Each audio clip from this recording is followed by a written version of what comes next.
Good morning and welcome to Tuesdays with the Pilgrim. Today we begin a new journey in reading the book The Great Divorce by C.S. Lewis. Some chapters are quite short, others are a little more lengthy, so some weeks you will only have to listen for a few minutes, and others you will probably get lulled to sleep by my dulcet tones as we read through that chapter.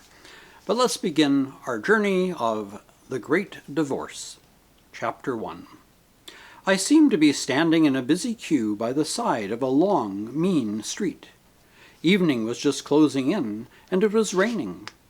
I had been wandering for hours in similar mean streets, always in the rain and always in evening twilight. Time seemed to have paused on that dismal moment when only a few shops were lit up, and it was not yet dark enough for their windows to look cheering. And just as the evening never advanced into night, so my walking had never brought me to the better parts of the town. However far I went, I found only dingy lodging-houses, small tobacconists, hoardings from which posters hung in rags, windowless warehouses, goods stations without trains, and bookshops of the sort that sell the works of Aristotle. I never met anyone, but for a little crowd at the bus stop the whole town seemed empty. I think that's why I attached myself to the queue.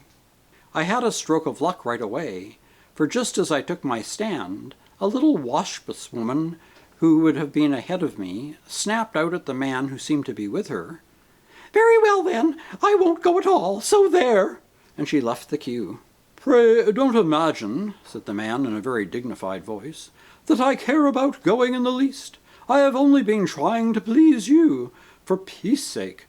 My own feelings, of course, are a matter of no importance. I quite understand that." And suiting the action to the words, he also walked away. Come, thought I, that's 2 places gained. I was now next to a very short man with a scowl, who glanced at me with an expression of extreme disfavour and observed rather unnecessarily loudly to the man beyond him, "This sort of thing really makes one think twice about going at all."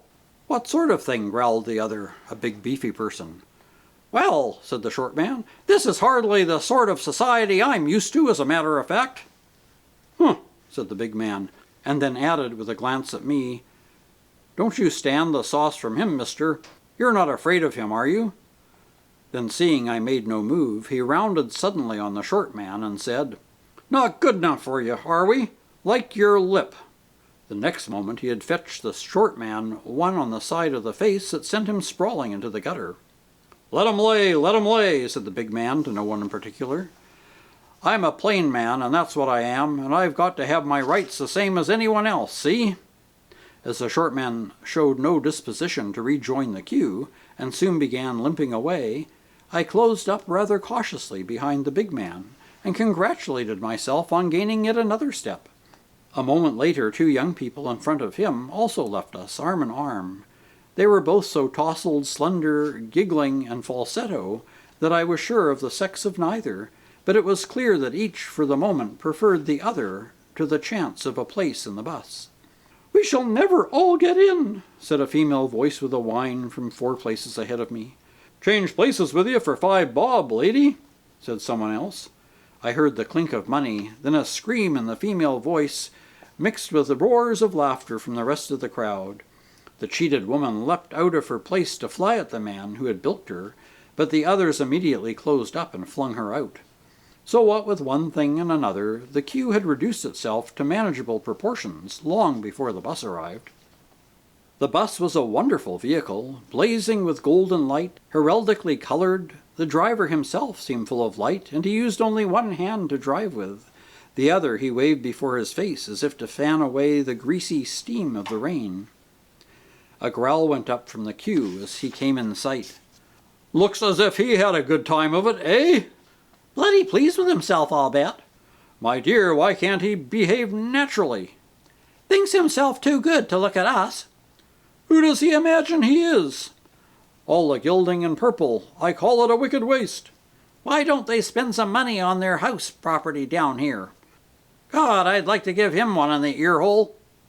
I could see nothing in the countenance of the driver to justify all this, unless it were that he had the look of authority and seemed intent on carrying out his job. My fellow passengers fought like hens to get aboard the bus, though there was plenty of room for all of us. I was the last to get in. The bus was only half full, and I selected a seat at the back, well away from the others. But a tousle-haired youth came at once and sat down next to me. As he did, we moved off. "I thought you wouldn't mind my tacking on to you," he said, "for I've noticed that you feel just as I do about the present company. Why on earth they insist on coming, I can't imagine. They won't like it at all when we get there. And they'd really be much more comfortable at home. It's different for you and me." "Do they like this place?" I asked. "As much as they'd like anything," he answered. "They've got cinemas and fish and chip shops and advertisements and all sorts of things they want. The appalling lack of any intellectual life doesn't worry them. I realized as soon as I got here that there'd been some mistake. I ought to have taken the first bus, but I've been fooled about trying to wake people up here. I found a few fellows I'd known before and tried to form a little circle, but they all seemed to have sunk to the level of their own surroundings. Even before we came here, I had some doubts about a man like Cyril Bolello. I always thought he was working in a false idiom. But as he was at least intelligent, one could get some criticism worth hearing from him, even if he was a failure on the creative side. But now he seems to have nothing left but his self-conceit. The last time I tried to read him some of my own stuff— But wait a minute. I'd just like you to have a look at it." Realizing with a shudder that what he was producing from his pocket was a thick wad of typewritten paper, I muttered something about not having my spectacles and exclaimed, "Hullo, we've left the ground!" It was true. Several hundred feet below us, already half hidden in the rain and mist, the wet roofs of the town appeared, spreading out without a break as far as the eye could reach.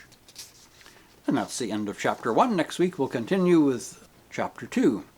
Until then, take care, stay safe, and God bless.